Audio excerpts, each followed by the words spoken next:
Welcome to Vetrivaga YouTube channel. நான் உங்கள் சுல்ஃபிகர். தமிழ்நாட்டில் ஒரு மிகப்பெரிய பத்திரிகையாளர் ஒருத்தர் இருக்கிறார். கோட்டீஸ்வரன் அப்படிங்கிறத அவருடைய பேர். நீங்கள் எல்லாருமே பார்த்துருவீங்க. அண்ணன் ஆக்சுவலாக இங்கே இருக்க வேண்டிய ஆளே கிடையாது. அவர்லாம் 10 கார்ல் மார்க்ஸுக்கு சமம், ஒரு 50 அம்பேத்கருக்கு சமம் அப்படின்னு சொல்லலாம். அவருடைய அறிவு பார்த்தீங்கன்னா அந்த அளவிற்கு பயங்கரமாக அரசியல் அறிவிலிருந்து சமூகவியல் அறிவிலிருந்து எல்லா அறிவும் அவருக்கு அப்படியே கொட்டி கிடக்கும். ஒரு அண்ணனை சொல்லணும்னா ஒரு நாலேஜ் கதம்பும்னு சொல்லலாம், ஒரு விக்கிபீடியான்னு சொல்லலாம். அரசியல்ல இவர் ஒரு விக்கிபீடியாப்பா. அவ்வளவு அறிவு, அவ்வளவு தெளிவு, அவ்வளவு பக்குவம் அப்படின்னு சொல்லலாம் அப்படின்னு அவருக்குள்ளாடியே நினைச்சுக்கிட்டு இருக்கிறாரு. ஆனா உண்மை என்ன அப்படின்னு சொன்னா, மக்களுக்கு தெரியும், தன்னை ஒரு பத்திரிகையாளராக காண்பித்துக் கொண்டு, தன்னை ஒரு அறிவாளியாக காண்பித்துக் கொண்டு, இன்றைக்கு சமூக ஊடகங்கள்ல குறிப்பாக யூடியூப்ல இருந்து சாதா எந்த நேரமும் விஜயை பராண்டி வைக்கிறதே தன்னுடைய முழு நேர வேலையாக செய்து கொண்டிருக்கக்கூடியவர் பத்திரிகையாளர் கோட்டீஸ்வரன். நம்ம சொல்லுவோம் பத்திரிகையாளர்னு பேருக்காவது சொல்லுவோம், வேற வழி இல்லை. ஏன்னா அதுதானே அவருக்கு கொடுத்துருக்கக்கூடிய அடைமொழி. அவரு சமீபத்தில் ஆரம்பத்திலேருந்தே தாவேக்காவிற்கு எதிராகவும் விஜய் அவர்களுக்கு எதிராகவும் பேசிட்டே இருக்கிறாரு. முதல்ல ஒரு 2-3 வீடியோ பார்த்துருந்தோம். அதுக்கப்புறம் இந்த ஆள் இப்படிதான் அப்படின்னு சொல்லிட்டு நம்ம விட்டுட்டோம். நேற்று முன்தினம் அப்படியே ஒரு வீடியோ என் கண்ணில் போட்டுச்சு. கிட்டத்தட்ட ஒரு 40-45 நிமிஷம் பேசியிருக்கிறாரு. அப்படி என்ன பேசியிருக்கிறாரு அப்படின்னு சொல்லிட்டு நம்ம பார்த்தா, அந்த பழைய மாதிரியே அப்படியே பேசியிருக்கிறாரு. அதுல முழுக்க பயங்கரமா தன்னை ஒரு அறிவாளியாக காண்பிக்கக்கூடிய வகையில தாவேக்கால இருக்கக்கூடியவர்களை ரொம்ப மட்டுப்படுத்தி, அதாவது தாவேக்கால இருக்கக்கூடியவர்களுக்கு விஜயிலிருந்து அடிமட்ட தொண்டராக இருக்கக்கூடியவர்கள் வரையிலும் யாருக்குமே அறிவே இல்லை அப்படிங்கிறது மாதிரி அவருடைய பேச்சு இருக்குது. அவர் அதில் நிறைய விஷயங்கள் பேசியிருக்கிறார். பேசுனதுக்கு நிச்சயமாக ஒவ்வொன்றுக்கும் நம்ம பதில் கொடுக்கணும் அப்படிங்கிறதுக்காக தான் இந்த வீடியோவை கடைசி வரைக்கும் பாருங்க. இந்த வெற்றிவாக யூடியூப் சேனலை சப்ஸ்கிரைப் பண்ணாமல் பார்க்குறவங்க சப்ஸ்கிரைப் பண்ணிக்கோங்க, பெல் பட்டனை கிளிக் பண்ணி வச்சுக்கோங்க. அப்போ தான் நம்ம அடுத்தடுத்து போடக்கூடிய வீடியோக்கள் உங்களுக்கு நோட்டிஃபிகேஷனில் வரும். ஸோ ஃபஸ்ட்டு அவர் எடுத்த உடனே என்ன சொல்கிறாருன்னா, தமிழ்நாட்டில் விஜய் எங்கே போனாலும் டிவிகேக்கும் டிஎம்கேக்கும் போட்டின்னு சொல்கிறாரு. ஆனால் உண்மையான போட்டி டிஎம்கேக்கும் டிவிகேக்கும் ஏடிஎம்கேக்கும் தான். அதுலேயும் அவர் களத்திலே இல்லை, அவர் ஃபீல்ட்லே இல்லை அப்படிங்கிறாரு. நான் என்ன கேட்குறேன்னா, அண்ணன் கோடீஸ்வரன் அவர்களிடம், அறிவாளி கோடீஸ்வரன் அவர்களிடம் ஃபீல்டிலே இல்லாத ஒரு கட்சியை பற்றி, ஃபீல்டிலே இல்லாத ஒரு மனுஷனை பற்றி ஏன் 40 நிமிஷம் வாயை போட்டு அப்படியே ஏன் 40 நிமிஷம் அவரை பற்றியே பேசணும்? ஃபீல்டிலே இல்லை இல்லையா? இப்போ ஃபீல்டில் திமுக இருக்குது, அதிமுக இருக்குது. திமுகவுக்கும் அதிமுகவுக்கும் என்ன பிரச்சனை? திமுக என்ன நல்லா செய்யுது, அதிமுக என்ன தவறு செஞ்சுது, அதிமுகவுடைய பிரச்சாரம் எப்படி இருந்துச்சு, திமுகவுடைய பிரச்சாரம் எப்படி இருந்துச்சு. இந்த எக்ஸிட் போல திமுக ஜெயிக்கும்னு கொஞ்சம் பேர் சொல்லியிருக்கிறாங்க, அதிமுக கொஞ்சம் ஜெயிக்கும்னு கொஞ்சம் பேர் சொல்லியிருக்காங்க. இங்கே இருக்கக்கூடிய இதில் எது உண்மை இப்படின்னு பேச வேண்டியது. ஏன் நீங்கள் முழுக்க அந்த முழு வீடியோவும் ஆரம்பத்துல இருந்தே அப்படியே இந்த ட்ரக்கார்டு போட்டது மாதிரி கடகடான்ட்டு ஒவ்வொரு குற்றச்சாட்டுகளா தாவேக்கா மீது அடுக்கி வைக்க வேண்டிய அவசியம் என்ன? ஃபீல்டில் இல்லாத கட்சி தானே, தேர்தலில் நிற்க போறாங்க, வெற்றி பெற போவதில்ல, தோற்க போறாங்க, அப்படியே அழிஞ்சு போகக்கூடிய கட்சி தானே. ஏன் அதை பத்தி நீங்க அந்த அளவுக்கு பேசணும்? விஜய் எங்க உழைச்சாருங்க? விஜய் எங்க உழைச்சாரு? எடப்பாடி பழனிசாமி பார்த்தீங்களா எத்தனை இடத்துக்கு போனாரு? சீமானை பார்த்தீங்களா எத்தனை ஊருக்கு போனாரு? விஜய் எங்க உழைச்சாரு அப்படின்னு சொல்லி கேட்கிறாரு. ஹார்ட் ஒர்க் பண்ணுவாங்க அரசியல்ல, சில பேர் ஸ்மார்ட் ஒர்க் பண்ணுவாங்க அப்படின்னு சொல்லி அதுல விஜய் ஸ்மார்ட் ஒர்க் மாதிரி பண்றாரு. அதாவது இவரே எல்லா இடத்துக்கும் போகாம மற்றவங்களை காமிச்சு நீதான் விஜய்னு சொல்லி ஒரு மூளை செலவை செஞ்சு இது பண்றாரு அப்படின்ட்டு. அதான் ஸ்மார்ட் ஒர்க்கு. கஷ்டப்பட்டு ஒருத்தங்கிறது கஷ்டப்பட்டு வேலை பார்ப்பான். ஆனா அவனுக்கு பார்த்தீங்கன்னா அவன் ஒருத்த மட்டும் தான் வேலை பார்க்குறான். ஆனா அதே மாதிரி 10 பேரை வேலை செய்ய வச்சு அவங்கள வச்சு வேலை வாங்குறது அது ஒரு தனித்திறமை, தனி தகுதி தான். அதை ஸ்மார்ட் ஒர்க்குன்னு தான் சொல்லுவாங்க. அரசியல்ல இவருக்கு என்ன தெளிவு இருக்குதோ, இவருக்கு என்ன அறிவு இருக்கிறதோ, இவருக்கு என்ன சிந்தனை இருக்கிறதோ அதை செயல்படுத்துறாரு. இதுல கோட்டீஸ்வரனுக்கு என்ன பிரச்சனை? இதுல கோட்டீஸ்வரனுக்கு என்ன பிரச்சனைன்னு தெரியல. யாரை கேட்டாலும் தாவேக்காவுக்கு ஓட்டு போட்டேன்னு சொல்றாங்க, யாரை கேட்டாலும் தாவேக்காவுக்கு ஓட்டு போட்டேன்னு சொல்றாங்க. அப்ப தாவேக்கா என்ன 200 சீட்டு பெற போதா அப்படின்னு சொல்லிட்டு அவரே சொல்றாரு, ஃபீல்டிலே கிடையாது அப்படிங்கிறாரு. யாரை கேட்டாலும் தாவேக்காவுக்கு ஓட்டு போடுறாங்கன்னா நீங்க யார்கிட்ட கேட்டீங்களோ அவங்கள்ட்ட கேட்கணும், உண்மையிலே தாவேக்காவுக்கு ஓட்டு போட்டாங்களான்னு. நீங்க தொடர்ந்து தாவேக்காவை விமர்சனம் செய்யக்கூடியவர்கள், விஜய் அவர்களை விமர்சனம் செய்யக்கூடியவர்கள். அப்படி இருந்த பிறகு நீங்க ஒரு தடவை கேட்டு அவர் நான் தாவேக்காவுக்கு தான் ஓட்டு போடுறேன்னு சொல்றான்னா அவனுக்கு எவ்வளவு தைரியம் இருக்கணும்? அப்ப அவன் என்ன சொல்றான்? உண்மையே சொல்றான், தாவேக்காவுக்கு ஓட்டு போட்டோம் அப்படிங்கிற உண்மையை சொல்றான். 100ல் 90 பேர் தாவேக்காவுக்கு ஓட்டு போட்டேன்னு சொன்னா 90 பேர் தாவேக்காவுக்கு, அப்போ தாவேக்காவுக்கு ஓட்டு போட்டேன்னு சொன்னா அதிகமாக தாவேக்கா ஓட்டு வாங்குதுன்னு அர்த்தம். அதிகமாக தாவேக்கா ஓட்டு வாங்குச்சுன்னா 200 சீட்டில் 230 சீட் எடுத்தாலும் ஆச்சரியப்படுறதுக்கு இல்லை. ரிசல்ட் 4ஆம் தேதி வரப்போகுது. அதில் எத்தனை சீட் எடுக்க போகிறோம் அப்படிங்கிறது தெரிஞ்சிட போகுது. ஏன் இவ்வளோ அவசரப்படுறீங்க கோட்டீஸ்வரன் அவர்களே, அறிவாளி கோட்டீஸ்வரன் அவர்களே, ஏன் இவ்வளோ அவசரப்படுறீங்க? அது அண்ணன் ஒரு மிக முக்கியமான ஒரு விஷயத்தை பற்றி பேசிட்டு இருக்கிறார். யூடியூபை வந்து பேன் பண்ணணும், அதே மாதிரி இந்த சமூக ஊடகங்கள் எல்லாம் பேன் பண்ணிட்டா தாவேக்கான்னு சொல்லக்கூடிய ஒரு கட்சியே இருக்காது அப்படிங்கிறாரு. யூடியூபை பேன் பண்ணிட்டா சாப்பாட்டுக்கு என்ன செய்வீங்கன்னு? இப்போ தாவேக்கா கட்சியே இருக்காது, அழிஞ்சு போயிடும். ஓகே, நீங்கள் சொல்கிறீங்கன்னு வைங்களேன். நீங்கள் சாப்பாட்டுக்கு என்ன பண்ணுவீங்க? இந்த விஜய் அவர்களை எதிர்த்து நீங்கள் எத்தனை வீடியோவில் பேசியிருக்கீங்க? விஜய் அவர்களுக்கு எதிராக எத்தனை வீடியோ, ஒவ்வொரு வீடியோவுக்கு சும்மாவாக போய் பேசிட்டு வரீங்க. அப்பா இது சமூகத்திற்கு நான் செய்யக்கூடிய ஒரு பெரிய நன்மைப்பா, அதற்காக நான் வந்திருந்து இந்த வீடியோவில் இந்த சேனல்ல இருந்து பேசுகிறேன் அப்படின்னு சொல்லி ஒரு சேனலில் ஃப்ரீயாக பேசலாம், 2 சேனலில் ஃப்ரீயாக பேசலாம். தொடர்ந்து ஒவ்வொரு சேனல்லையும் நீங்கள் பேசுகிறீங்கன்னா ஃப்ரீயாவாக பேசுகிறீங்க, காசு வாங்கிட்டு தானே பேசுகிறீங்க. அப்போ யூடியூப்பை பேன் பண்ணிட்டா சாப்பாட்டுக்கு பொழப்பண்ண பிச்சை எடுப்பீங்களா, இல்லை வேறு ஏதாவது செய்வீங்களா?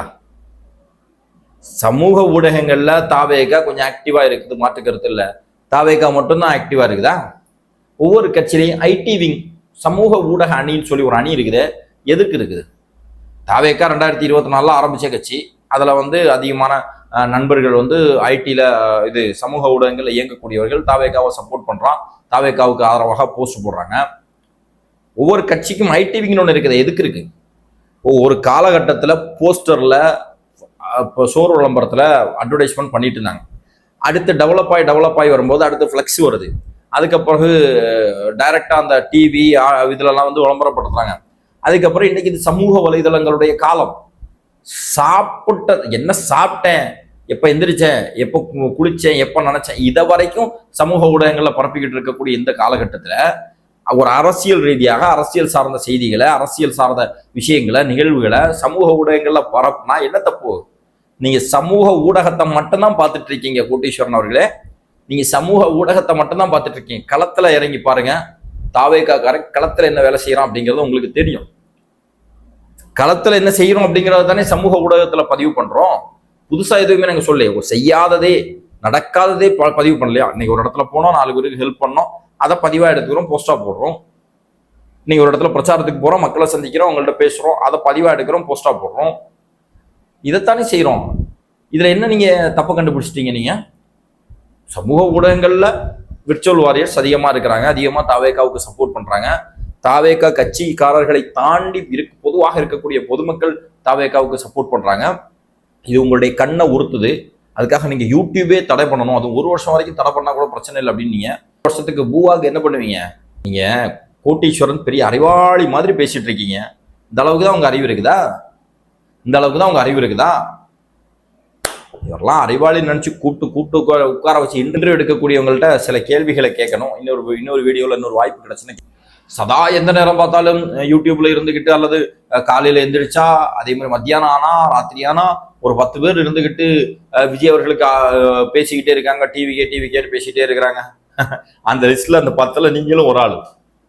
அந்த லிஸ்ட்ல நீங்களும் ஒரு ஆளு. நீங்க பாருங்க, சமீபத்துல நீங்க கடந்த ஒரு 3 மாசமா, அதுக்கு முன்னாடி உள்ளதெல்லாம் விட்டுருங்க, 3 மாசமா நீங்க ஒவ்வொரு மீடியாலையும் ஒவ்வொரு இன்டர்வியூலையும் யாரை பத்தி பேசிட்டு இருக்கீங்க? விஜய் அவர்களை பத்தி தான் பேசுறீங்க. நீங்க இதுல பேசக்கூடியவங்களுக்கு வேலை வெட்டி இல்லையான்னு கேட்குறீங்க. அதான் நாங்களும் உங்கள்கிட்ட கேட்குறோம், உங்களுக்கு வேலை வெட்டி இல்லை?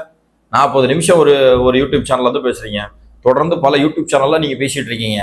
வேலை வெட்டி இல்லை, வேலைக்கு போறதா ஐடியா இல்லை, பத்திரிகையில எதாவது எழுதுறதா ஐடியா இல்லை. கடைசியா என்ன கட்டுரை எழுதுனீங்க நீங்க சொல்லுங்க?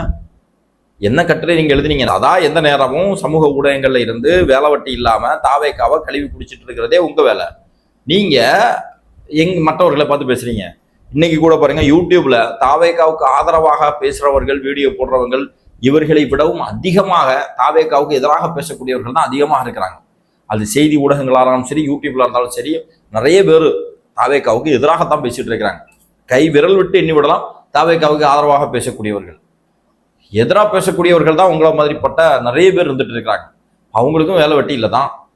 அத்தனை பேர் பேசும்போது கவுண்டர் கொடுக்கறதுக்கு 10 பேராது வேண்டாமா? அதை தான் நாங்கள் செய்கிறோம். அடுத்து விஜய்க்கு அனுபவம் இருக்கு, எடுத்த உடனே முதலமைச்சர் ஆகணுமா அப்படின்ட்டு. அப்போ என்ன பண்ணலாம்? கோட்டீஸ்வரன் அவர்களே இப்போ என்ன பண்ணலாம்? பேசாம திமுகவில் சேர்ந்து விஜய் அவர்கள் திமுகவில் போய் அடிப்படை உறுப்பினராகி ஒரு கிளை செயலாளராக போய் அதுக்கு பிறகு பேரூர் செயலாளராகி அதுக்கு பிறகு ஒரு இந்திய செயலராக மாறி, அதுக்கப்புறம் ஒரு மாவட்ட செயலராக மாறி, ஒரு 10 வருஷத்துக்கு அப்புறம் எம்எல்ஏ சீட்டை வாங்கி, அரசியலெல்லாம் கற்றுக்கிட்டு எம்எல்ஏ சீட்டை வாங்கி ஜெயிச்சு வெற்றி பெற்று எம்எல்ஏ ஆகி, அதுக்கப்புறம் தனியாக ஒரு கட்சி ஆரம்பிச்சு, அதுக்கப்புறம் அனுபவம் வந்துடும் இல்லையா, அதுக்கப்புறம் முதலமைச்சரானா சரியா? அனுபவம் வேணும்னு சொல்லி கேட்கக்கூடிய அண்ணன் கோட்டீஸ்வரன் அவர்கள் இதை உதயநிதி ஸ்டாலினை பார்த்து கேட்கறதுக்கு உங்களுக்கு திராணி இருக்குதா? உதயநிதி ஸ்டாலினுக்கு என்ன அனுபவம் இருக்குன்னு சொல்லி அவரை கூப்பிட்டு கட்சியினுடைய இளைஞரணி பொறுப்பு கொடுத்துருக்கீங்க, கட்சியினுடைய அரசனுடைய துணை முதலமைச்சர் பொறுப்பு கொடுத்துருக்கீங்க. இதுல ஒரு இடத்துல வந்து பயங்கரமா புகழ்ந்து பேசுறார் உதயநிதி ஸ்டாலின், அவர் சிறப்பாக செயல்படுறார், அவர் தான் பிரச்சாரத்தை வந்து பயங்கரமா முன்னெடுத்தாரு, அவர் வந்து ஸ்போர்ட்ஸ் மினிஸ்டரா இருந்தும் ஸ்போர்ட்ஸை வந்து எங்கேயோ கொண்டு போயிட்டாரு, தமிழ்நாட்டு ஸ்போர்ட்ஸை உலக அளவுல. கரெக்டு. ஒரு அமைச்சரவை மட்டும்தான் இருக்குதா? திமுக அரசுல ஒரு அமைச்சரவை மட்டும்தான் இருந்துச்சா? ஸ்போர்ட் மினிஸ்டராக இருந்தார்கள், அந்த அந்த துறை கொஞ்சம் சிறப்பாக செயல்பட்டுச்சு, மாற்று கருத்து இல்லை. ஏன் செயல்பட்டுச்சு? அதுக்கு முன்னாடி இந்த விளையாட்டுத்துறை அமைச்சரால் சிறப்பாக செயல்பட முடியலையே, அல்லது மற்ற அமைச்சர்களால் சிறப்பாக செயல்பட முடியலையே? முதலமைச்சர் மு க ஸ்டாலின் அவருடைய சொந்த மகன் அப்படிங்கிறதுனால அவருக்கு கூடுதல் கவனம் கொடுக்கப்பட்டது.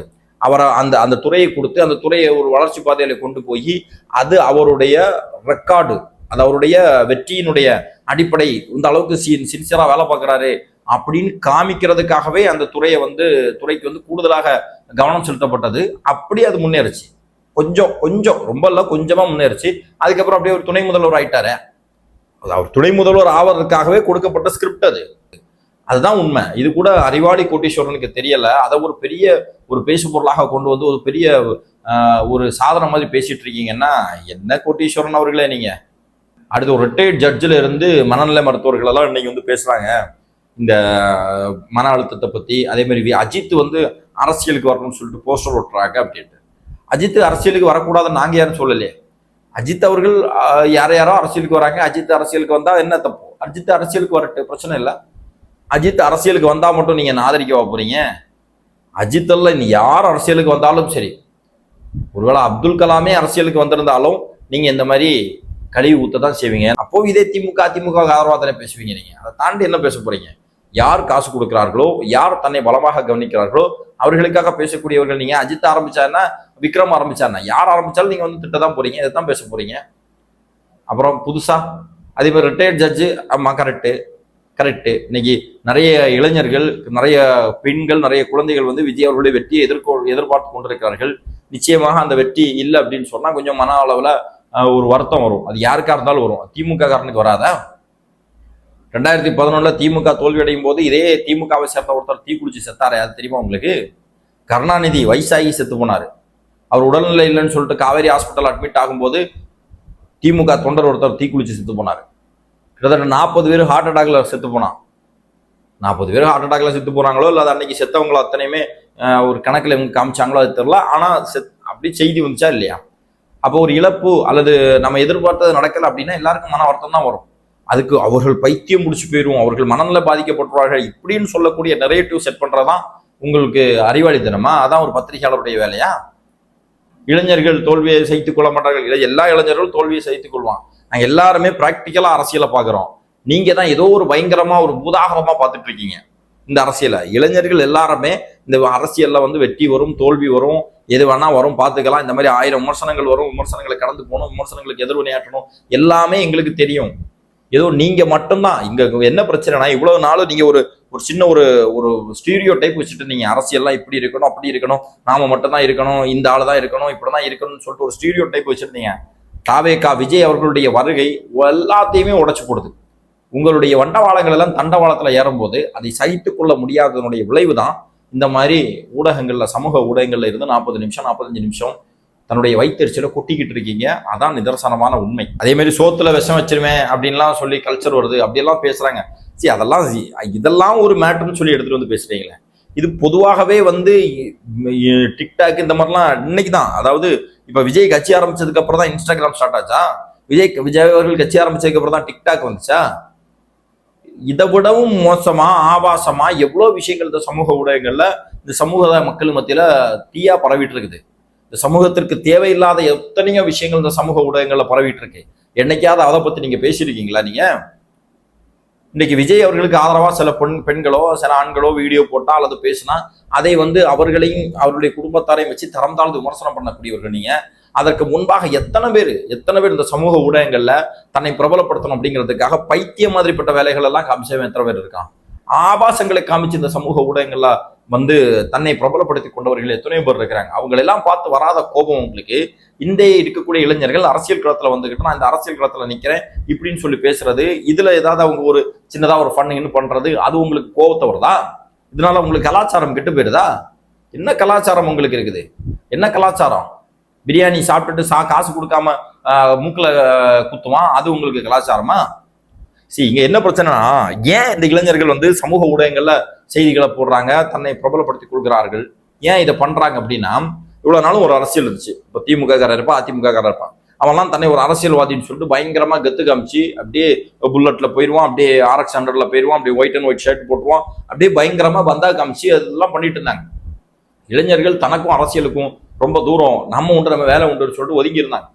இன்னைக்கு தமிழக வெற்றி கழகத்தினுடைய தலைவர் விஜய் அவர்கள் அரசியல் வருகைக்கு பிறகு அவர்கள் அரசியலுக்கு வராங்க. பசங்க நமக்கும் அரசியலுக்கும் சம்பந்தம் இல்லைன்னு சொல்லி இருக்கும்போது அவர்கள் அரசியலுக்கு வரும்போது அவர்கள் தன்னை வெளிப்படுத்துறாங்க. அது உங்களுக்கு பிடிக்கல. அவர்கள் எப்படி வெளிப்படுத்துறாங்க? நான் இன்னைக்கு இந்த இடத்துல போனேன், நான் இதை பண்ணேன், நான் அதை பண்ணேன் அப்படின்னு சொல்லி அவன் வெளிப்படுத்துறான். இதுல உங்களுக்கு என்ன பிரச்சனை இருக்கு? கோட்டீஸ்வரன் அவர்களே, சதா எந்த நேரமும் பேசிட்டு இருக்கீங்க. நீங்க என்ன சொல்றீங்க? விஜய் அவர்களை பத்தி தான் இந்த நேரமும் பேசிட்டு இருக்காங்க அப்படின்னு சொல்லி நீங்களும் அதான் பேசுறீங்க.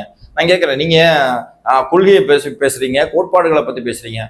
நீங்க ஒரு வீடியோ இன்டர்வியூக்கு வந்தீங்கன்னா என்னப்பா 40 நிமிஷமா ஒரு 10 நிமிஷம் வேணா விஜய் நான் திட்டுறேன்ப்பா, கழுவி குடிக்கிறேன், மீதம் இருக்கக்கூடிய 30 நிமிஷம் நான் கொள்கையை பேசுறேன், கோட்பாடு பேசுறேன், அண்ணாவை பேசுறேன், பெரியாரை பேசுறேன், நான் கம்யூனிசத்தை பேசுறேன், பொது உடைமை பத்தி பேசுறேன், இந்துத்துவத்தை பத்தி பேசுறேன், RSS எந்த அளவுக்கு மோசமான கட்சின்னு பேசுறேன், ஒன்றிய அரசு செய்யக்கூடிய அயோக்கியத்தனங்களை பேசுறேன், மாநில அரசு செய்யக்கூடிய அயோக்கியத்தனங்களை பத்தி பேசுறேன், தமிழ்நாட்டில் நடக்கக்கூடிய பிரச்சனைகளை பத்தி பேசுறேன், சட்ட ஒழுங்கு பிரச்சனை பத்தி பேசுறேன், பெண்களுக்கு எதிராக நடக்கக்கூடிய பாலியல் வன்கொடுமைகளை பத்தி பேசிட்டு இருக்கிறீங்க.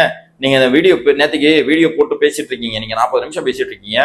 ஒரு அமைச்சர் மேல நீதிமன்றம் அவர் மேல CBI வழக்கு போடுங்க, டிரான்ஸ்ஃபார்மர் ஊழல் நடந்திருக்கு அப்படின்னு சொல்லி 397 கோடி ரூபாய் தமிழ்நாட்டு அரசுக்கு நஷ்டம் வந்திருக்கு, அவர் மேல CBI வழக்கு போடுங்கன்னு சொல்லியிருக்கு. நீங்க அதை பத்தி ஒரு 5 நிமிஷம் பேசுங்க, 2 நிமிஷம் பேசுங்க. அதெல்லாம் நீங்க பேச மாட்டீங்க. முழுக்க விஜயை கழுவி குடிச்சிட்டே இருப்பீங்க. மீதம் இருக்கக்கூடியவர்கள் அதற்கு மாற்று கருத்து பேசிட்டா அவங்களுக்கு அறிவு இல்லை, அவங்களுக்கு கொள்கை இல்லை, கோட்பாடு இல்லை. பத்திரிகையாளருடைய வேலை என்னங்க? ஏதாவது ஒண்ணு கேட்டுட்டா நான் ஒன்றும் திமுக நல்ல கட்சின்னு சொல்லல அதுக்காக அப்படின்னு சொல்றீங்க. நீங்க திமுக நல்ல கட்சின்னுலாம் சொல்ல வேண்டிய அவசியம் கிடையாது. நீங்க தாவேக்காவ தவறான கட்சின்னு சொல்லி போர்ட்ரேட் பண்ணிட்டு இன்னொரு பக்கத்துல இவர்களை பத்தி பேசல அப்படின்னு சொன்னா உங்களுடைய நோக்கம் என்ன? அதான் இங்க கேள்வி. உங்களுடைய நோக்கம் என்ன?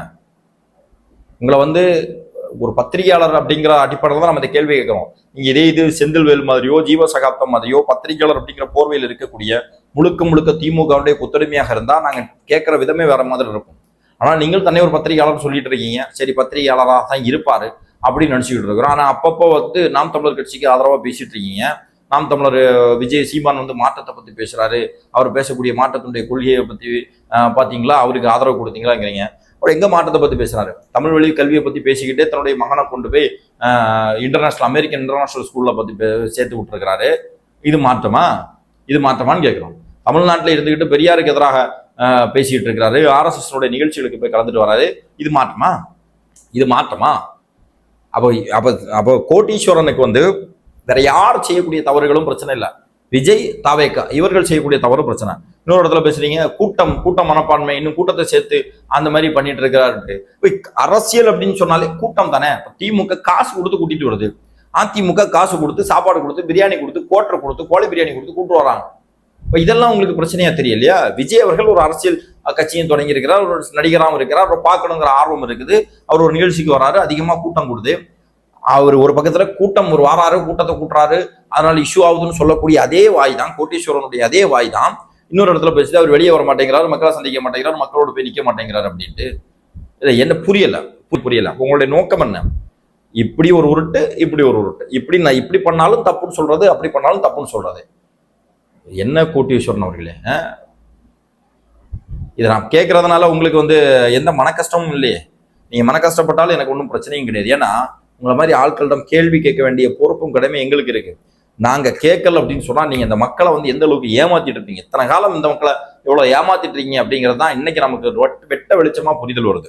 அடுத்து பெரிய அறிவாளித்தனமா இன்னொரு விஷயம் பேசுறாரு. இன்னைக்கு ரங்கராஜ் பாண்டே அவர் ஒரு படத்துல நடிச்சிருக்கிறாரு, அவர் அப்படி பண்ணுவார் இப்படி பண்ணுவாரு. ஒரு நடிகரால டாக்டர் ஆக முடியுமா? ஒரு நடிகரால இன்ஜினியர் ஆக முடியுமா? நான் கேட்கிறேன், கோட்டீஸ்வரனால இன்னி டாக்டர் ஆக முடியுமா? நீங்க பத்திரிகையாளர் தானே, நீங்க அறிவாளி தானே, ஒரு விஷயத்த படிச்சா உங்களுக்கு டக்குன்னு ஒரு புரிதல் வரும் இல்லையா? உங்களுக்கு அவ்வளோ அறிவு இருக்கு இல்லையா? திடீர்னு இன்னைக்கு ஒரு சயின்ஸ் புக்கை கொண்டு தந்துட்டு, இல்லைன்றது பயாலஜி புக்கை தந்துட்டு, இல்லைன்னா ஒரு அனாட்டமி புக்கை தந்துட்டு இதை படிங்கன்னு சொன்னா உங்களுக்கு படிப்பு மண்டையில கடக்கடக்கடான்னு ஏறுமே, நீங்க உடனே டாக்டர் ஆயிருவீங்களா? இல்ல உங்களால அட்வொகேட் ஆக முடியுமா? பத்திரிகையாளர் தானே, உங்களால அட்வொகேட் ஆக முடியுமா? உங்களால டீ அடிக்க முடியுமா? டீ அடிக்க தெரியுமா உங்களுக்கு? தோசை சுட தெரியுமா? தோசை புரோட்டா மாஸ்டர் ஆயிருவீங்களா நீங்க? பைத்தியக்காரத்தனமா பேசிட்டு இருக்கீங்க, பைத்தியக்காரத்தனமா பேசிட்டு இருக்கீங்கன்னு ஆப்போசிட்ல இருந்து கேட்கக்கூடிய நெறியாளர் உங்களை ஒரு மரியாதைக்கு கூப்பிட்டானா, அவருக்கு இதுதான் நோக்கமா, தாவேகாவுக்கு எதிராக பேச வைக்கணும் அப்படிங்கிறத நோக்கமானு தெரியல. நல்ல ஒரு நெறியாளர் கையில நீங்க சிக்கிருந்தீங்கன்னா அவன் இந்த கேள்வியெல்லாம் கேட்பான். எல்லாமே படிக்கிறது தானேங்க. அனுபவம் இல்லைன்னா அனுபவம் இல்லைன்னு வீட்டுக்குள்ளே இருக்க முடியுமா? வர்றது தெரிஞ்சுக்கிறது படிக்கிறது அவ்வளவுதான். தப்புனா சொல்லுங்க, திருத்திக்கிறோம். சரின்னா சப்போர்ட் பண்ணுங்க, இன்னும் கூடுதலாக என்கரேஜ் பண்ணுங்க, நல்லது செய்வோம். வரவே கூடாது, நீ செய்யவே கூடாது, உனக்கு அதுக்கு தகுதியே இல்லை அப்படின்னு சொல்லி முடிவெடுக்கிறதுக்கு நீங்க யார்? அதான் கேள்வி. அடுத்து விஜய் முதலமைச்சர் ஆக மாட்டார் அப்படிங்கிறீங்க. சரி, ஓகே, ஆகாம இருந்தால் நல்லது தானே, உங்களுக்கு நல்லது தானே, அதுதானே நீங்க எதிர்பார்ப்பீங்க. எடப்பாடி பழனிசாமி மீண்டும் முதலமைச்சராக வரணுங்கிறது நீங்க எதிர்பார்க்கலாம். தூத்துக்குடி துப்பாக்கி சூடு மாதிரி, அதே மாதிரி பொள்ளாச்சி பாலியல் வழக்குகள் மாதிரி, இந்த மாதிரி, அல்லது சாத்தாங்குளம் மனித உரிமை மீறல் படுகொலை மாதிரி, இந்த மாதிரி நடந்தால் உங்களுக்கு பிரச்சனை இல்லை. அல்லது அதிமுக மறுபடியும் முதலமைச்சர் ஆகலாம். எங்கெங்க நடக்கக்கூடிய சாதிய கலவரங்கள் இதெல்லாம் நடக்குது, இதெல்லாம் உங்களுக்கு பிரச்சனை இல்லை. விஜய் முதலமைச்சர் ஆயிடக்கூடாது, ஆக மாட்டாரு. பாப்போம், நீங்க சொல்றது நடக்குதான்னு பார்ப்போம். விஜய்க்கு ஓட்டு போட்டவங்க எல்லாம் ஓட்டு போட்டதை வெளியே சொல்றாங்க. இதனால எவ்வளவு பாதிப்பு தெரியுமா? ஓட்டு போட்டதை வெளியே சொல்லிட்டீங்கன்னா நாளைக்கு அவனை ஒரு டீ கடைக்கு போகும்போது அவனை கூப்பிட்டு தலையில அடிப்பானே உதைப்பானே அப்படிங்கிறீங்க. யார் தப்பு? இதுல யாருடைய தப்பு இருக்கு? ஓட்டு போட்டதை வெளியே சொல்லிட்டா, எனக்கு ஓட்டு போடலையேன்னு சொல்லி ஒருத்தன் அடிப்பான்னா, இது யாரை கண்டிக்கணும், யாரை தடுக்கணும், யாரு மேல குத்தம் சொல்லணும்? ஓட்டு தனக்கு போடல அப்படின்னு சொல்லிட்டு திமுகவை சேர்ந்த ஒரு முன்னாள் ஊராட்சி மன்ற தலைவர் அந்த மக்களுக்கு கொடுத்திருக்கக்கூடிய தண்ணீர் தொட்டியை அடிச்சு உடைக்கிறான். அதை எதிர்த்து கேள்வி கேட்ட சிபிஎம் கட்சியினுடைய நிர்வாகி அவர் கைது செய்யப்படுகிறார். ஆனா அதை உடைச்சவங்க, அதை தவறு செஞ்சவங்க மேல எந்த நடவடிக்கையும் எடுக்கப்படல. அப்ப இதெல்லாம் நடக்கும் அப்படிங்கிறதுக்காக நாங்க எதுவும் செய்யக்கூடாது, ஆனா செய்யக்கூடியவன், அயோக்கியத்தனம் செய்யக்கூடியவன் அப்படியே செஞ்சுட்டு இருக்கலாமா? அது ஓட்டுக்கு காசு கொடுத்துருக்காங்க, நிறைய பேர் காசு வாங்கிக்கிட்டு மாத்தி ஓட்டு போட்டாங்க. ஓட்டுக்கு காசு கொடுக்கறதே தப்பு, அது அயோக்கியத்தனம். நீங்க ஒரு நல்ல ஒரு ஊடகவியலாளர் இருந்தா என்ன சொல்லணும்? ஓட்டுக்கு காசு கொடுக்குது திமுக, இந்த திமுக ஓட்டுக்கு காசு கொடுக்குது, இந்த காசு அவங்க எங்க இருந்து பெறுவாங்க, எப்படி மறுபடியும் சம்பாதிப்பாங்க அப்படின்னு சொல்லி மக்கள் மத்தியில் பிரச்சாரம் பண்ணணும்னா, நீங்க விஜய்க்கு ஓட்டு போட்டுறீங்கன்னு சொல்லி வெளியே சொல்றீங்களே, நாளைக்கு உங்களை அதை வச்சு அடிக்க மாட்டாங்களா, திட்ட மாட்டாங்களா, உங்களுக்கு எதிராக பிரச்சாரம் பண்ண மாட்டாங்களா அப்படின்னு சொல்லி அது அப்படின்னு சொல்லிட்டு யார் பாதிக்கப்பட போகிறார்களோ அவர்கள் மேலேயே குத்தம் சொல்றீங்களே, இது என்ன கணக்கு? ரொம்ப ரொம்ப ரொம்ப ரொம்ப மோசமான மனநிலையில கோட்டீஸ்வரன் இருக்கிறார். கூடிய சீக்கிரம் அவருக்கு நல்ல ஒரு மருத்துவ சிகிச்சை பார்த்தா நல்லா இருக்கும்னு நினைக்கிறேன். எதுக்கும் நீங்க மற்றவர்களுக்கு தாவேக்காவுக்கெல்லாம் மருத்துவ சிகிச்சை, மனோ தத்துவ சிகிச்சை பார்க்கறதுக்கு முன்னாடி உங்களுடைய மனநிலை என்ன அப்படின்றத நீங்க கொஞ்சம் செக் பண்றது நல்லதா இருக்கும். உங்களுடைய ஒரு நலம் விரும்பியாக நான் இதை கேட்டுக்கிறேன். திமுக திமுகவோ அதிமுகவோ அந்த ரெண்டு கட்சியில ஏதாவது ஒரு ரெண்டு கட்சியில எந்த கட்சி திராவிட கட்சி ஜெயிச்சாலும் விஜயும் தாவேக்காவும் வெற்றி செய்யறதுக்கு உறுதி அப்படின்ட்டு பார்த்துக்கலாம். எதா இருந்தாலும் பார்த்துக்கலாம்னு சொல்லி தானே களத்துக்கு வந்திருக்கிறோம். விஜய் அவர்களை வச்சு செய்யறதா இருக்கட்டும், அல்லது விஜய் தாவேக்காவுடைய கட்சியினுடைய தொண்டர்களை வச்சு செய்யறதா இருக்கட்டும், இவர்களால் என்ன செய்ய முடியும், தன்னுடைய அரசனுடைய அதிகாரத்தை பயன்படுத்தி என்ன செய்ய முடியுமோ செய்யட்டு. அதையெல்லாம் எதிர்கொள்ளக்கூடிய துணிச்சலும் துணிவும் தாவேக்காவிடம் இருக்கக்கூடிய ஒவ்வொரு தொண்டரிடம் இருக்குது. அதான் உண்மை. என்ன வேணா வச்சு செய்யட்டு, பார்த்துக்கலாம். அதுல அண்ணன் கோட்டீஸ்வரனுக்கு அப்படி என்ன அக்கறை? நீங்க கவலைப்படாதீங்க, செய்தி எடுத்து போடுறதுல மட்டும் தெளிவாரீங்க. எங்களுக்கு எந்த அடக்குமுறை வந்தாலும் தாவேக்கா பார்த்துக்கும், சரியா? விஜய்க்கு ஓட்டு போட்டா நாளைக்கு ஏதாவது ஒரு பிரச்சனை விஜய் பாப்பாரா அப்படின்னு சொல்லி கேட்குறீங்க. கரெக்ட் தான். திமுக ஓட்டு போட்டிருக்காங்க, அவங்களுக்கு பிரச்சனை. திமுக பார்த்துச்சா? முக ஸ்டாலின் பார்த்தாரா? உதயநிதி ஸ்டாலின் பார்த்தாரா அப்படின்னு சொல்லி என்னைக்காவது கேட்டிருக்கீங்களா? நீங்க என்னைக்காவது கேட்டிருக்கீங்களா? எனக்கு என்ன பிரச்சனை வருதோ நான் பார்க்கணும். அரசு சார்பாக பார்க்க வேண்டியதை அரசு பார்க்கும். குறைந்த நாள் வேலை பார்த்து அதிக லாபம் பெறுகிறார் அப்படின்ட்டு அது அவருக்கு இருக்கக்கூடிய ஒரு மகிமை. அவருக்கு கிடைத்திருக்கக்கூடிய ஒரு வாய்ப்பு. அவர் குறைஞ்ச நாள்லாம் வேலை பார்க்கல. முதல்ல புரிஞ்சுக்கிடுங்க. எத்தனையோ நடிகர்கள் இருக்கிறார்கள். எல்லாருமே அரசியல் கட்சியில ஆரம்பிச்சு இந்த அளவுக்கு மக்கள் செல்வாக்கு பெற்றாரா? ஒரு குறைந்த நாள் வேலை பார்த்தாருன்னு 30 வருஷத்துக்கு மேல சினிமால உழைச்சிருக்காருங்க. அவ்வளோ டெடிகேஷனா உழைச்சி கொஞ்சமா தான் சேர்த்து வச்சிருக்கிறாரு. இந்த ஃபீல்டுலேயே நிக்க முடியாதுன்னு சொல்லி சூழல்லாம் வரும்போது கூட அதெல்லாம் தாங்கி கஷ்டப்பட்டு தாண்டி தன்னை ஒரு வளர்த்து இந்த மக்கள் மத்தியில கொண்டு சேர்த்து 30 வருஷம் உழைப்பு இருக்கு. இதுக்கு பின்னாடி 30 வருஷம் உழைப்பு இருக்கு. கொஞ்சமா உழைச்சி அதிக லாபம் பார்க்கிறாருன்னு சொல்லி பேசுறீங்க. கொஞ்சம் கூட உங்களுக்கு சிந்தனைங்கிறதே இல்லையா? விஜய் இன்னைக்கு தமிழ்நாட்டினுடைய நம்பர் 1 நடிகர், டாப் நடிகர். நேற்றைக்கு வந்த உடனே ஒரு படம் நடிச்ச உடனே டாப் நடிகர் ஆயிட்டாரா? எவ்வளவு இன்புட் போட்டிருக்கிறாரு, எவ்வளவு உழைச்சிருப்பாரு, எவ்வளவு அவமானத்தை சம்பாதிச்சிருப்பாரு, எத்தனை நாள் தூக்கத்தை தொலைச்சிருப்பாரு, எத்தனை நாள் கஷ்டப்பட்டிருப்பாரு, எத்தனை நாள் ஹார்ட் ஒர்க் பண்ணிருப்பாரு. அவருக்கு அவருடைய வெற்றிக்கு பின்னாடி இருக்கக்கூடிய உழைப்பு உங்களுக்கு புரிதல் வரலையா? அது உண்மையிலே நல்லா உழைச்சு முன்னுக்கு வரக்கூடியவனுக்கு எந்த துறையை சார்ந்தவர்களாக இருந்தாலும் சரி, இன்னொரு துறையில ஒருத்தர் இப்படி வர்றாரு அப்படின்னா அவர் முன்னுக்கு வர்றாருன்னா அதுக்கு பின்னாடி அவர் போட்டிருக்கக்கூடிய கஷ்டம் நமக்கு ஞாபகத்துக்கு வரும். என்ன வரும்? உங்களுக்கு வரல அப்படின்னு சொன்னா நீங்க வாடகைக்கு விட்டு பிழைக்கிறீங்க, பெரிய கஷ்டம் கிடையாது. அதனால ஈஸியா இப்ப இன்னைக்கு பிரபலம் ஆயிட்டீங்க தமிழ்நாட்டுல. நீங்க விஜயும் அப்படிதான் ஒரு பிரபலம் ஆயிருப்பாரு நீங்க நினைக்கிறீங்க. கிடையாது. விஜயை பத்தி பேசிதான் நீங்க பிரபலம் ஆயிட்டீங்க. ஆனா விஜய் பிரபலமானதுக்கு காரணம் அவருடைய உழைப்பு. 30க்கும் மேற்பட்ட வருஷத்துக்கான உழைப்பு தான் இன்னைக்கு அதுக்கான பலன் கொடுக்குது. முதல்ல அதை புரிஞ்சுக்கிடுங்க. அடுத்து விஜய் கிட்ட கம்பீரம் இல்லை அப்படிங்கிறாரு. ரொம்ப நகைச்சுவையா இருக்கு. விஜய் கிட்ட கம்பீரம் இருக்குதா இல்லையா அப்படின்னு சொல்லி விஜயை நல்லா நேருக்கு நேரம் நின்று பார்க்கக்கூடியவர்களுக்கு தெரியும். விஜயை பார்த்து நடுங்கக்கூடியவர்களுக்கு தெரியும் விஜய் கிட்ட கம்பீரம் இருக்கா இல்லையா அப்படின்ட்டு. புரியுதா? டி நெஞ்ச நிமித்திக்கிட்டு இப்படிதான் நிக்கணுமா? நான் சீமான் மாதிரி முறுக்க இப்படிதான் வைக்கணுமா? அப்பதான் கம்பீரம்னு சொல்லுவீங்களா? நீங்க அப்பதான் கம்பீரம்னு சொல்லுவீங்களா? கம்பீரத்துக்கான அளவுகோல் என்ன? கம்பீரத்துக்கான அடையாளம் என்ன? அப்படி நெஞ்ச நிமித்திக்கிட்டு வா இப்படி போலான்னு சொல்றதான் கம்பீரமா? அதுக்கப்புறம் லைட்டா நிறைய விஷயங்கள் பேசுறாரு. ஆன்மீகம் அப்படின்னு சொல்லி போறாரு, அதெல்லாம் ஒரு பப்ளிசிட்டிக்கு போறாரு அப்படின்னு. அது அவருடைய தனிப்பட்ட விஷயங்க. அது அவருடைய தனிப்பட்ட விஷயம். ஆன்மீகம் போறது பப்ளிசிட்டியா? என்ன இது எனக்கு புரியவே இல்லை. அப்ப இந்த மாமியார் இருப்பாங்க, மருமக எது செஞ்சாலும் குத்தம் சொல்லிட்டே இருக்கக்கூடிய மாமியார். அந்த மாமியார் கேரக்டருக்கு 100% பொருந்துவாரு கோட்டீஸ்வரன். அப்ப உங்களுடைய நோக்கம் என்னன்னா வன்மம் தான். முழுக்க வன்ம குடோனாக இருந்து வன்மத்தாலே உருவாக்கப்பட்ட ஒரு ஆளாக கோட்டீஸ்வரன் இருக்கிறார். அதனுடைய வெளிப்பாடு தான் 40 நிமிஷம் 50 நிமிஷம் ஒரு யூடியூப் சேனல்ல இருந்து வெளியே கதறக்கூடியது. புரியுதா? அடுத்து தென் மாவட்டத்துல வறுமை இருக்குது. விஜய்க்கு அது தெரியுமா? கோவில்ல எவ்வளவு கொள்ளையடிக்கிறாங்க அதை பத்தி விஜய்க்கு தெரியுமா? தென் மாவட்டங்கள்ல வறுமை இருக்குன்னா காரணம் என்ன? அதுல சொல்றாரு, வட மாவட்டத்துல எல்லாம் பாத்தீங்கன்னா வித்தியாசமா சாப்பிடுவாங்க, தென் மாவட்டங்கள்ல வித்தியாசமா சாப்பிட மாட்டாங்க. யார் சொன்னாங்க? எல்லாரும் நல்லா சாப்பிட்றாங்க. எல்லா வெரைட்டியும் சென்னையில் என்னென்ன சாப்பாடு கிடைக்குமோ எல்லாமே எல்லா ஊர்லேயும் கிடைக்குது. திருச்செந்தூர்ல கிடைக்குது, குளச்சல்ல கிடைக்குது, கன்னியாகுமரியில் கிடைக்குது, எல்லா இடத்துலையும் கிடைக்குது. அது கூட தெரியாம ஒரு பத்திரிகையாளர் சொல்லிட்டு இருக்கீங்க. தென் மாவட்டங்கள்ல தமிழ்நாட்டில் எந்த இடத்துலையும் வறுமை இருக்கிறதுக்கு காரணம் ஆளும் ஆட்சியாளர்கள் சரியில்லை. கடந்த 50 வருஷமா 70 வருஷமா இந்த நாட்டை ஆட்சி செய்தவர்கள், அதுலேயும் கடைசியா 1967க்கு பிறகு ஆட்சி செய்தவர்கள் ஊழல் லஞ்சத்துல ஊறி போய் மக்களுடைய அடிப்படை தேவைகளை நிறைவேற்றாம, மக்களுடைய வாழ்வாதாரத்தை நிறைவேற்றாம, அதனால் வந்த விளைவு தான் இந்த லஞ்சமும், அதனால் வந்த விளைவு தான் இந்த வறுமை. அதை போக்கணும் அப்படிங்கிறதுக்காக தான் இன்னொரு ஆல்டர்னேட் சொல்யூஷனா தாவேக்கா வருது. தாவேக்கா கட்சி மேல, கட்சியினுடைய செயல்பாடு மேல 1000 விமர்சனங்கள் வைக்கலாம். ஆனா முழுக்க எது செஞ்சாலும் அதை குத்தம் சொல்றது, முழுக்க தாவேக்கான்னு சொல்லக்கூடிய ஒரு கட்சியே வரதே தப்பு. கட்சியை தொண்டர்களை தாண்டி கட்சியினுடைய ஆதரவாளர்களாக வெளியே இருக்கக்கூடியவர்களை கூட அவர்களை ஒரு மோசமாக சித்தரிக்கிறதெல்லாம் ரொம்ப மோசமான வேலை. இவர் பேசுற பேச்சே பாத்தீங்கன்னா எப்படியோ தாவேக்கால இருக்கிறவங்க யாருமே இந்த உலகத்துல இருக்கக்கூடியவங்க கிடையாது. ஏதோ மார்ஸ்ல இருந்தோ வேற ஏதோ ஒரு வேட்டு கிரகத்துல இருந்து கூட்டிட்டு இங்க அரசியல் செய்யறது மாதிரி. எல்லாருமே இந்த சமூகத்துல இருக்கக்கூடிய இரண்டரை கலந்திருந்தவர்கள் தான். இன்னைக்கு விஜய் அவர்களை ஆதரித்தவர்கள் தான் கடந்த தேர்தலில் திமுக ஆதரித்தவர்கள். இங்க இருந்தவங்களை வச்சுதான் ஒரு அரசியல் கட்சியை நம்ம கட்டமைச்சிருக்கிறோம், உருவாகி இருக்கிறோம். அப்ப ஆல்ரெடி இங்க இருந்தவர்கள் இப்படிதான் இருக்கிறாங்க. அப்ப நீங்க என்ன செய்திருக்கணும்?